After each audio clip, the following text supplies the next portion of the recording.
come back to what appears to be my own personal manifestation of Murphy's Law, because every time I go to film a video, something goes wrong and I fall into a tech-related depression that I don't come out of for weeks at a time. Honestly, you would think that somebody who does tech support full-time for a living would be able to foresee things like your hard drive malfunctioning and breaking beyond repair and losing all of your progress on a video that's absolutely 100% finished about Scotland and the connections between Ireland and Scotland. But you'd be surprised how little that comes up in software support.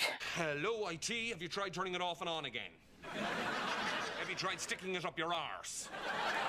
Anyway, if you are new here, my name is Hannah, also known as the Woman in Wool, Hannah just a civilian. I am a person who moved from New York to Ireland in 2016, and ever since then I've managed to make it my entire personality. So, welcome to that. On this channel, I cover an aspect of what I call mostly Irish history, because Irish history isn't just the island of Ireland, but it navigates itself all over the world and it permeates throughout cultural aspects of today. And I talk about that and manage to make something out of yarn, because that is literally the only other thing my brain is capable of doing. Everything else is a toss-up. If you like the sound of that, please like and subscribe. That would be so much fun for me to build a little community here of mostly Irish history enthusiasts and history nerds all of my own. And if I do manage to build like a community on here and like get a bunch of followers or something, we would need a name, right?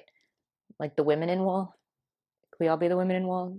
It's gender inclusive, I promise. Disclaimer, I am not a historian. I am just a nerd with a computer and an internet connection and a bunch of yarn, and I hope that you're excited about that as I am. Moving swiftly forward, today I'm making a T-Rex vest that I've already kind of finished a little bit, but I'm making the last few bits, the sleeves and the collar. I will link the Etsy store pattern down below, because it's not my pattern. It is somebody else's. I'll put the name on screen here because I apologize. I have forgotten the name, but I will put the name of the person who created this pattern here and their link to the Etsy pattern down below, because it's very cool and they have a bunch of dinosaur prints and I just think it's so much fun. Anyway, today's topic is a fun bit of history that I like to call alcohol. As I have been moving and shaking in the Emerald Isle since 2016, I have been to approximately 7,000 whiskey distilleries. Just kidding, I think like 5 or 6. But because whiskey is one of the primary exports of Ireland and one of the bigger contributors to the economy in regards to tourism and exporting, that is going to be kind of the main topic of today's discussion, that and American bourbon. So the whiskey distilleries I have been to, I'll list them out now and I'll put up some beautiful pictures of either when I was there or ones that I could find on the internet. Apologies if I can't remember which ones are which. Teeling's, or Teeling. Teeling is one of the newer distilleries, and it was the first whiskey distillery to be operated out of Dublin in over 125 years. They have been going since 2015. See if I can lower this just a little bit so you can see that I'm actually crocheting and not just texting. Rowan Co. These guys are even younger than Teeling. They started in 2019 and have a very involved whiskey tour covering not only the history and the process of how their whiskey is made, but also allow you to get intimate with various flavor profiles, and at the end you get to make your own cocktail. These guys are also pretty good because they have like a cocktail bar that you can just go to. You don't have to take the tour. You can just go in and get a few cocktails, and the vibes are very good. Jameson. Now you might be saying, Hannah, Jameson has been operating out of Dublin. How can Teeling be the first one in over 125 years? Well, these guys have a tour in Dublin where their original distillery was, but their actual distillery is now in Cork, I believe, which is why they're technically not made in Dublin, but they are originated there, and this is one of the more famous brands of Irish whiskey. These guys have a really beautiful tour and a really beautiful facility, but I do believe that the actual distillery is in Cork. I can pop up a location where they are on the screen. Middleton.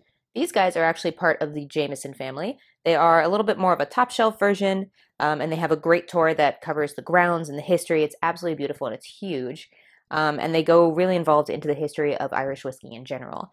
I brought my dad here for his birthday, and there were so many included whiskeys. It was hilarious. If you've never gotten your dad whiskey drunk, highly recommend. But I also got one of my favorite pictures of my dad, which includes him trying to smell the whiskey as you do, but instead of bringing the whiskey up to him and sniffing it, he brought his whole head down to the table to sniff the whiskey.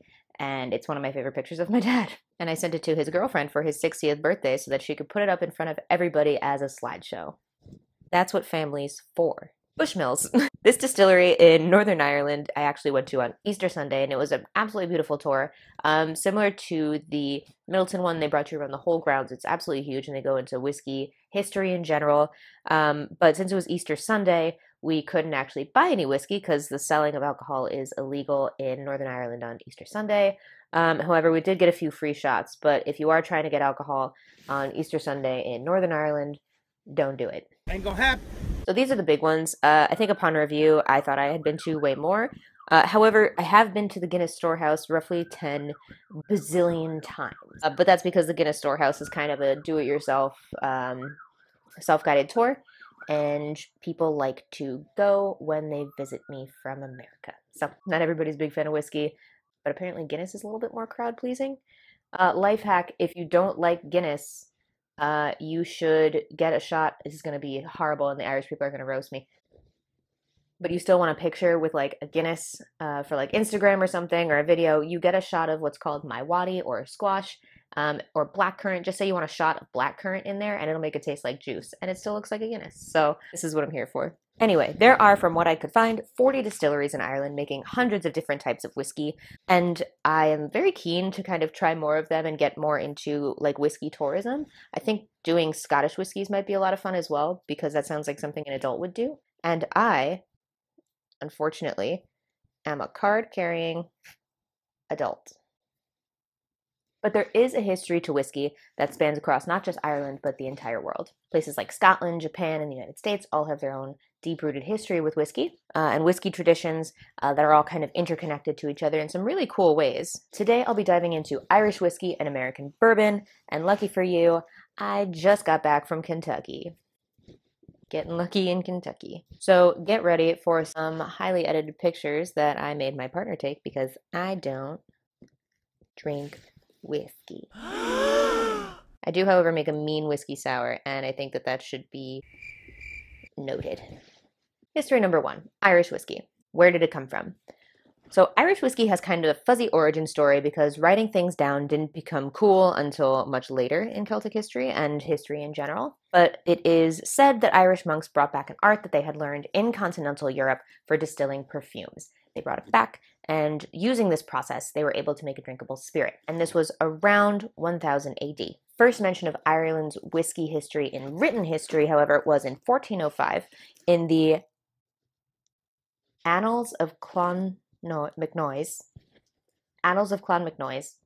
Oh no. That the clan leader had died after taking a surfeit of aqua vitae, or too much water of life, which is still the word that Irish use for whiskey, which is ishkvaha or ishkabaha, which means water of life or precious water. In Scotland, the first written mention of whiskey is in 1495. There is a friendly competition between the Irish and the Scottish as to who had the first whiskey, who has the best whiskey, but the first licensed whiskey distillery that was selling whiskey was Bushmills, currently in Northern Ireland in 1608. So I guess we'll call it a tie for the Irish and the Scots there. It's a little history joke for you. I'll get more into the process of making whiskey and what it's made of in a minute, but first I'm going to talk about the history of American bourbon and where those traditions come from. Unsurprisingly, like most things in America, it did come from somewhere else. The method of distilling grains into a liquid, which became alcohol, was quite new, and it came from Scottish and Irish immigrants. Yes, you guessed it. Ta-da! Mystery solved. Just kidding. So yes, Scottish, Irish, and American whiskey histories do kind of come from the same, I suppose, original place, but their history does, of course, sanction off at some point. Coming into the New World of America, the native populations had not distilled anything into a liquid outside of potentially fermenting some fruits, at least not from what I could find and not from the sources that I've read. If you have heard of Native American or Native American Indian distilling processes, please let me know because that sounds really cool to learn about. But as far as I could tell, this was the first time Native Americans had seen liquid alcohol in this form. Although many of the Scottish and Irish immigrants that we know about came through the East Coast from the Atlantic Ocean as normal, a lot of them did make their way west and south into places like Kentucky. So they were coming in from places like New York, New Jersey, Massachusetts, many of them going west into places like Pennsylvania, Ohio, and Kentucky. We'll get into why that happened in a minute. They took with them their love of whiskey and grainy shots of bad choices into the New World. However, the ingredients available to them were a little bit different than they were back in Ireland and Scotland. In this New World, the new ingredient that was plentiful to them was corn. It's cold. See, whiskey back home had been made from barley, but corn here, or corn in America rather, was abundant. So while they used the same distilling methods and processes, the ingredients, of course, had to be different, so they had to have a different name for it.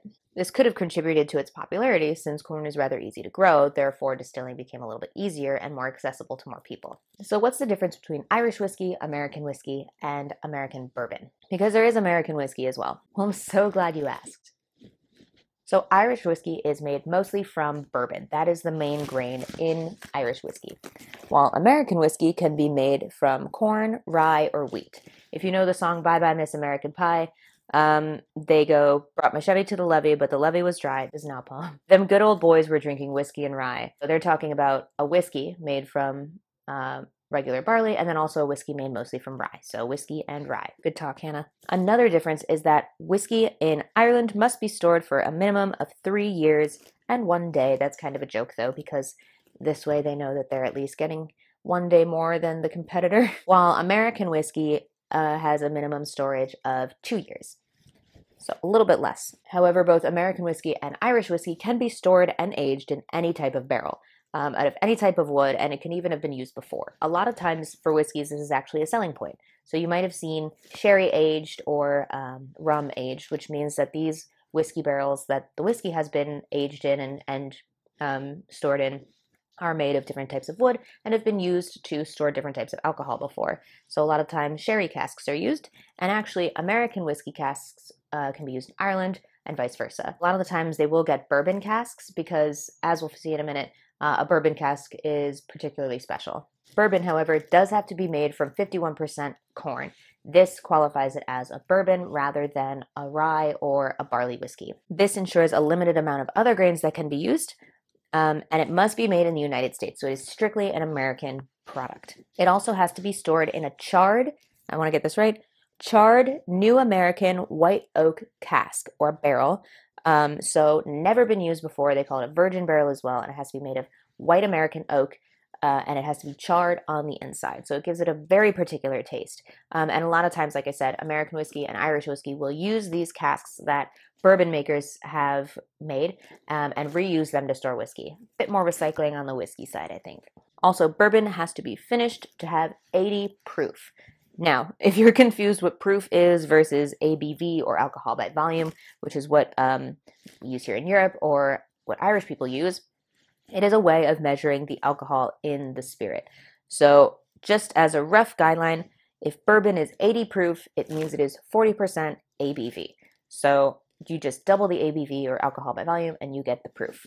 And now in a truly Hannah or Woman in Wool method, I'm going to give you an urban legend as to why they call it proof instead of ABV. That may or may not be true. I try to pretend that I'm not the annoying kid at the party with all the fun facts, but I'm pretty sure I am. I'm like 40% sure that I am, or 80 proof sure that I am. Anyway, during roughly the 18th century or the 1700s, if someone like a liquor salesman were to go up to, I don't know, let's say the British Royal Navy or whoever, and try to sell them a whiskey or a spirit, they would of course say that it's very, very strong, and that'll get you drunk really quickly. The people who are buying the alcohol would ask for proof that the alcohol is strong, and they would soak their gunpowder in the spirit and light it on fire. And if it continued to burn, that was proof that it was at least 57% ABV, or at least 100 proof. So that's how they would test. Now, it is important to say here that I found several conflicting stories about this origin legend. I found it in the UK, in the US, I found it in different places. So if you've heard a slightly different version of this tale, you're probably just as right as I am in this one, because I am not 100% sure that this is the right way to do it. Sorry for the momentary interruption. Camera battery died again. So, as a takeaway, 1. Irish whiskey is made from barley and is aged for at least 3 years and can be stored in any kind of barrel. It also has to be made on the island of Ireland. American whiskey is made of barley, corn, or rye, can be stored for at least 2 years in any kind of barrel, and has to be made in the United States. Bourbon is made of at least 51% corn. It has to be aged for 2 years. It has to be stored in a charred New American white oak barrel that's never been used before, and it also has to be made in the United States. American alcohol percentage is measured in proof, while European alcohol percentage is measured in ABV. All bourbon is whiskey. Not all whiskey is bourbon, kind of like champagne and wine. And last but not least, I am annoying. Great. Now, we could end it there. That's the history of whiskey. Good stuff. Where's the fun in that, right? We're going to talk about some shenanigans that whiskey has caused throughout the years in both America and elsewhere.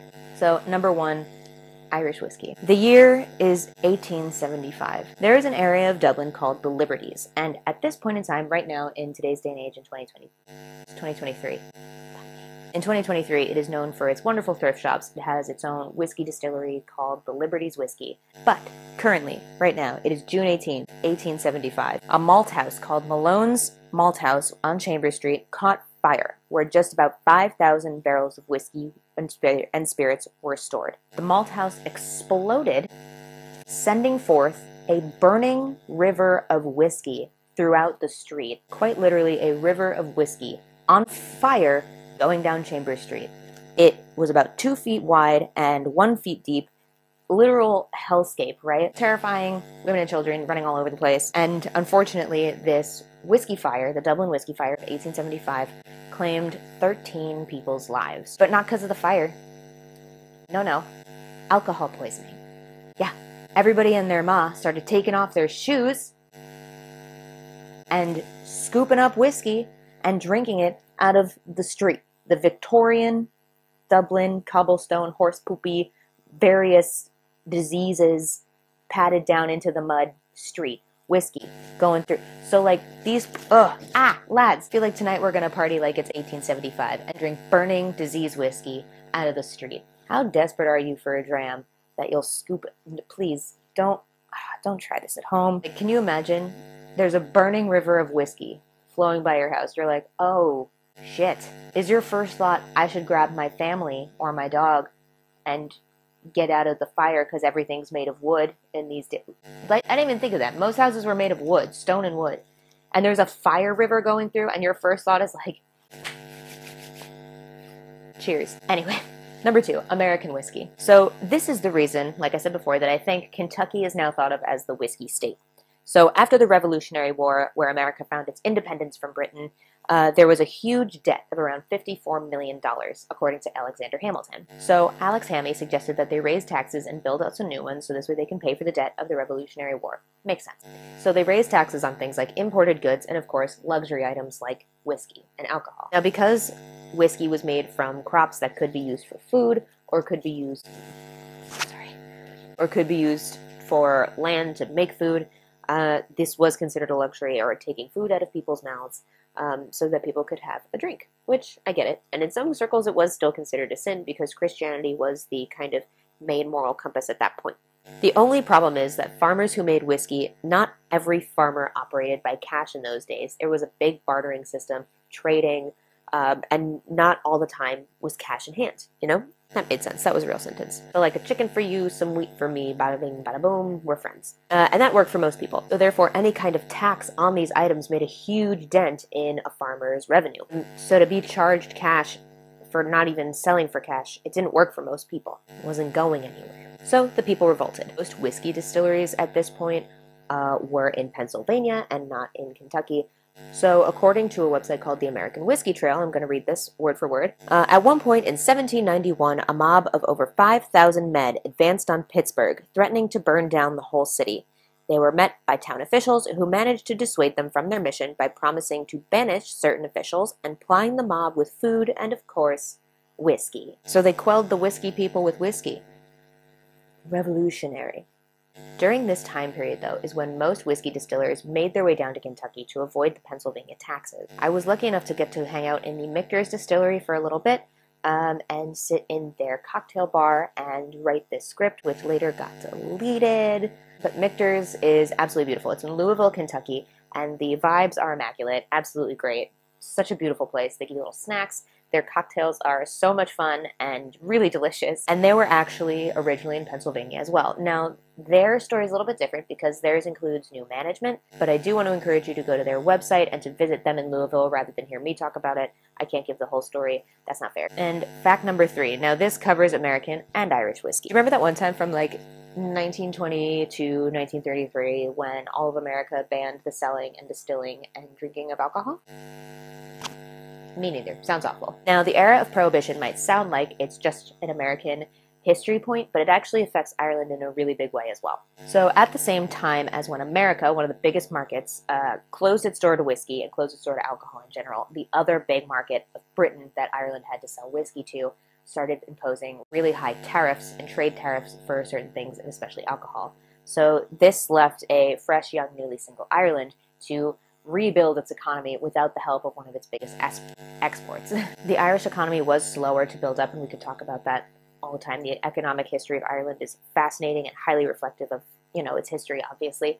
But it didn't recover fully, the Irish whiskey market anyway, didn't fully recover until around 1970. But that's really what I love about Irish stories, which is really interesting. So if you think about it, things like language, things like cultural arts, dance, music, and whiskey, they were all said to have died. So when Ireland was colonized, they were kind of really stamped out. And because of the colonization of Ireland, a lot of these things almost did die. But the thing about Irish culture is that it's almost like it rises from the ashes like a phoenix. It's like impossible to kill, really. I mean, from what I can see of certain cultural aspects that have revamped itself, and the Celtic revival of the early 20th century is just incredible. So that's kind of what I like about Irish history, is that, well, you think they're down and out, but not really. Prohibition came to an end in 1933. Now, I still personally think America is catching up with the rest of the world on figuring out how to drink. And I only say this because I don't know if you've ever seen an American try to keep up with an Irish person while drinking.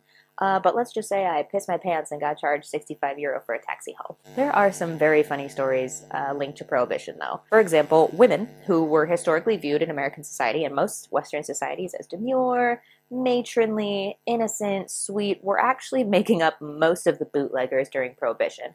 A bootlegger who would be somebody who brewed, smuggled, sold illegal alcohol, and most women were overlooked by the mainly male police force. There's no way she's carrying whiskey in all those skirts, right? Another funny story is how Winston Churchill, Prime Minister and beloved figure of the United Kingdom, had to get a prescription for whiskey during Prohibition. A prescription for unlimited alcohol during Prohibition, especially when he visited America, from his doctor. I'll throw a picture of it up here because, oh my god, I don't know what else screams functioning alcoholic like a prescription for whiskey during the time. And actually, a lot of people had prescriptions for alcohol at this point because whiskey was said to cure the common cold. So actually, doctors' visits skyrocketed during this point so that people could get prescriptions for alcohol. But Winston Churchill had an ongoing, unlimited alcohol prescription from his doctor that was valid anywhere in the world, and it's fucking wild to me. But I did find a cocktail called Churchill's Breakfast, because rumor has it he had whiskey for breakfast. Now, it does involve coffee and whiskey, so the indie 2012 hipster scene would have really loved this one. I'll put a link to Winston Churchill's cocktail down below because it's probably really good. The moral of the story is that Ireland's whiskey history and America's whiskey history is very much interconnected, and the whiskeys of the world have always kind of depended on each other. I did want to kind of go into Japan's history a little bit and how it's really based itself off of Scottish history and Scottish whiskey, but that I think is a whole different video. So I just wanted to yet again reiterate, thank you so much for coming to my channel and listening to me yammer on about things that I find interesting. Hopefully you find them interesting as well. I'll try to take a picture of this once it is finished and let you guys know how it turned out. Have a great time. Drink a whiskey. Cheers to the New Year's. And hopefully your guys' New Year's is filled with all sorts of great things and new beginnings and successful projects. Let 2023 be your year. And this year, you should subscribe to more educational channels. You should improve your knowledge of mostly Irish history. I think that would be a fun one, right? I think we could all have fun with that. Like and subscribe to this channel. I'm going to be trying to put out way more videos, 2 a month, fingers crossed, knock on wood.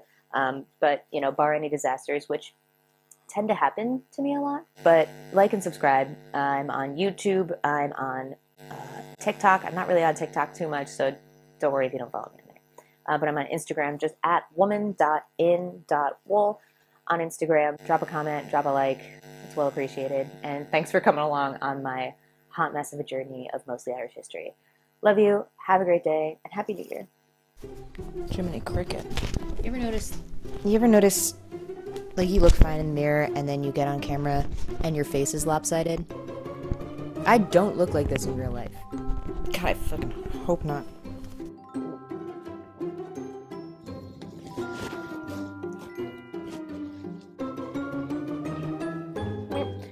Jesus. The first mentioned... Hope I said that right. Probably not. I don't know if this is a sign, but I'm not listening to the sign. That's the end of the video.